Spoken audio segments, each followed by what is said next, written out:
Hey guys, what's up? Mr. Freehell, obviously, right? And I hope you're gonna have a great day with the sub, right? And as I'm gone, I kind of mentioned it to quite a few of you. We'll be doing YouTube videos, so you'll still be able to see my face, which could be good, could be bad, all right, depending on who you are. And also, I will be in from time to time during advisory and after school for scholastic. So, if you have a question, you can always ask me then too. But anyway, but behave for the sub, right?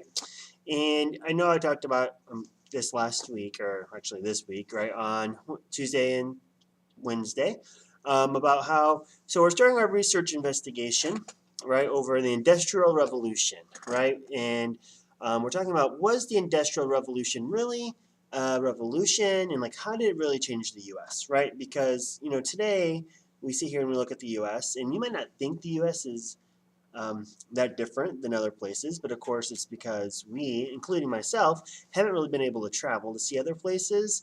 And if stuff that happened back then didn't happen now, we wouldn't be like we are now. And it's interesting to go back and see how much the world changed back then, and then also to think too, like, are we currently in an blah? Are we currently like in this revolution time period too? Because I know, as being a 13-year-old, 12-year-old, it might be hard to feel like the world's changing as dramatically as it did back then. But in my day, which was a long time ago, right?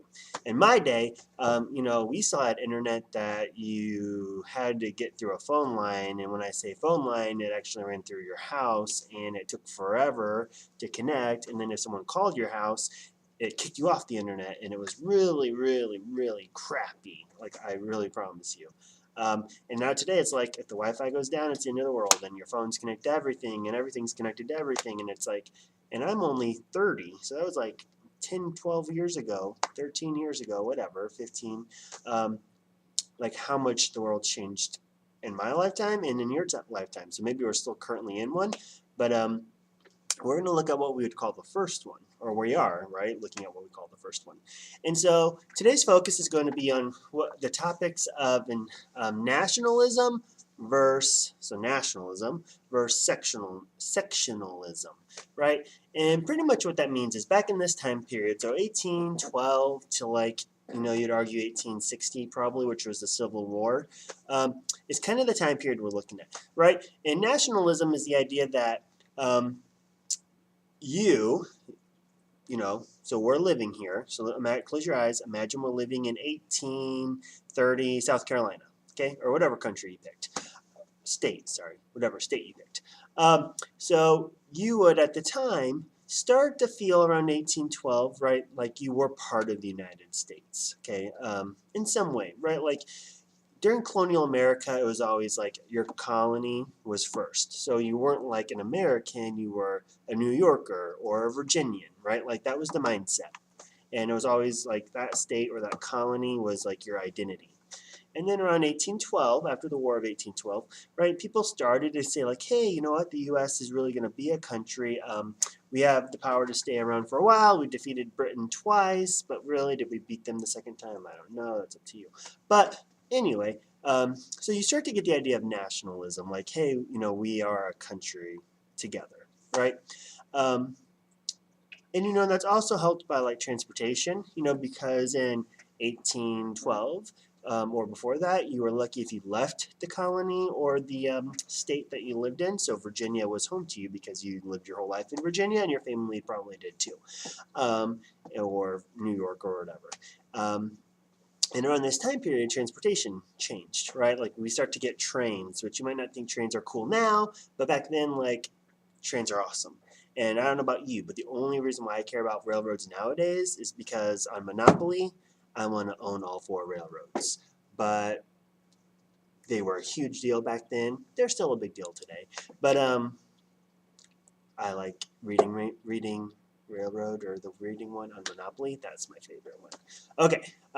Anyway, so like railroads and ships and so transportation, canals, so places start getting connected, and that kind of causes national unity, right? And because of the war, because of the connections and all that great stuff you guys are going to research, you'll figure that out. Now, sectionalism, so that was nationalism. Sectionalism is a little different because it's also saying, well, but as we're growing, we are also somewhat growing apart. Sure, we're growing together and we're deciding that we're one country, but we're also kind of diverging.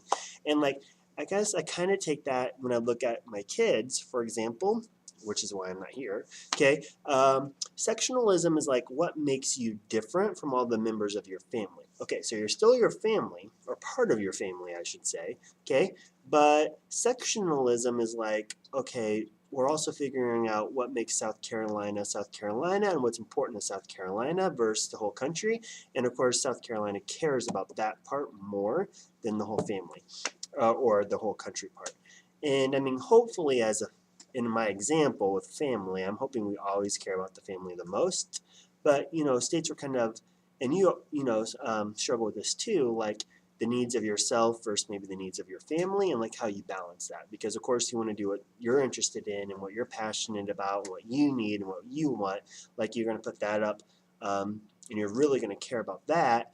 But then you hopefully are able to take a step back and be like, but what's my family need and what's going to help my family and all that stuff. So like sectionalism is like actually tearing the country apart because parts of the country were like, well, I really care about this and I care about this and I care about this and this and this. And they weren't really going to compromise with the other parts because, to them that part didn't really matter. And I mean, that's natural. Like even today we have sectionalism, so Illinois, right? We really, really, really, really care about, well, depending on who you are, but a lot of people in Illinois really, really, really care about like agriculture stuff. I mean, if you're a family farmer, there's a lot of farming in Illinois. Agriculture is a big thing, so like that would be a big issue. But if I'm living up in Alaska, probably not really going to care about agriculture issues because we don't really do agriculture up there.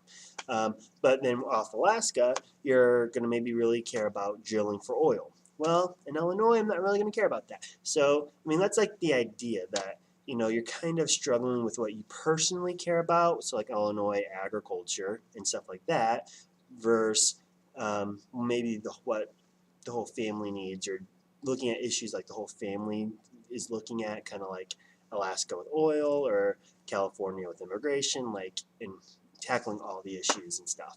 And are you willing to sacrifice your own needs to maybe help other people or that kind of thing?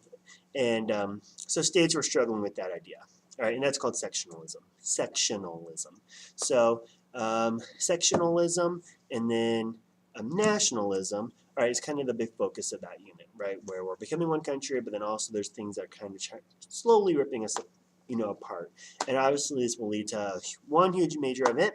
That major event is called the Civil War, right? Talking another idea of the family example, right? Where the Civil War tore the U.S. apart, the North versus the South, right? So today when you do your reading, right, I want you to do your triple journals like we've been doing, all right? So on the one side, of course, you have the article, which the article I'm giving you today, which is the textbook. Okay, in the middle, I want you to find a quote or two, all right? And, well, more than one quote, actually. A couple quotes, okay? So maybe 2 or 3 more if you can, okay? And then that, pull it directly from the article, which is the textbook. Pages I printed. And then on the left side, well, actually it'll be your right side, I guess. On the right side, make sure you're explaining like what that quote means. And so inferences, okay, so like what can you infer about that quote? And remember an inference, again, which I know we talked about, but it's like kind of like an educated guess about what the author told you. And then also, though, this section would be a great section to go back to what we did a week ago or so with the compare and contrast. So, and really, in order to be able to think like an historian and understand what's happening during history right now, right? You have to like really put yourself in that perspective, of the North and the South. Like if we were living in the northern part of the country, or what western part, like Illinois, versus like the southern part, like that South Carolina example. All right, and really compare and contrast like their wants and needs and their thoughts, right? Because obviously, like I said, all this compounds, builds on each other, builds, and then, of course, we have the Civil War, which we do talk about next unit, which is my favorite unit, so that should be fun. But anyway, not gonna take up any much more of your time. If you watched this video early, sorry that you watched it again, but hey, I gotta upload it, so it's getting uploaded early. So anyway, hope you guys are having a good day. Think about me tomorrow, which especially around 11 o'clock, which is when my baby should be born. So around 11 o'clock, be nice if you thought about me, or really more my wife, because let's be honest, I'm just gonna be sitting there. But shout out to my wife. Right? Okay. Anyway, talk to you guys later.